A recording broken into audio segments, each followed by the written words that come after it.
السلام علیکم میری پیاری بہنوں اور بھائیوں، آج ہم آپ کو کلمہ طیبہ کا مقصد بتانے جا رہے ہیں۔ کلمہ طیبہ کا مقصد یہ ہے کہ 4 لائن کا یقین ہمارے دل کے اندر آ جائے۔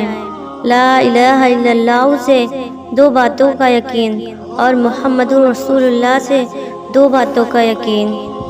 لا الہ یعنی زمین سے لے کر آسمان تک جتنی چیزیں ہیں وہ سب اللہ کے حکم کے بغیر کچھ نہیں کر سکتی۔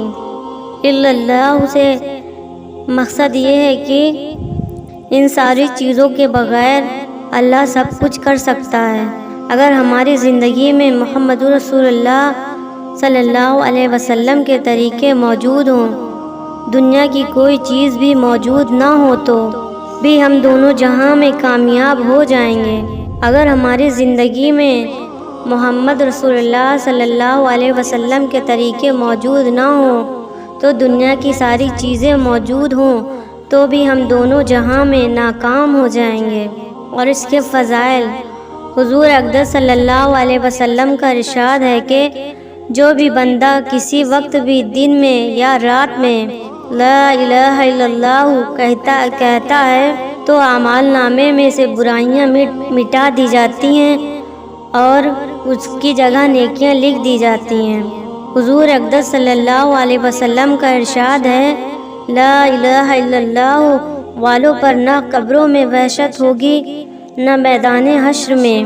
اس وقت گویا وہ منظر میرے سامنے ہے کہ جب وہ اپنے سروں سے مٹی جھاڑتے ہوئے قبروں سے اٹھیں گے اور کہیں گے کہ تمام تعریف اس اللہ کے لیے ہے جس نے ہم سے ہمیشہ کے لیے رنج و غم کو دور کر دیا۔ کلمہ کا یقین حاصل کرنے کے لیے 4 لائن کی مشق کی جائے۔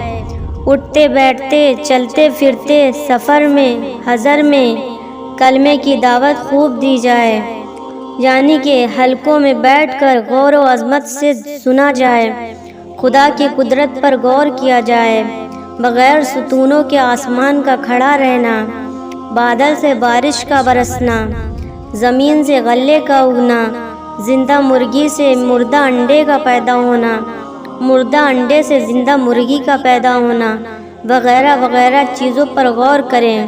رو رو کر اللہ سے کلمہ طیبہ کا یقین مانگا جائے۔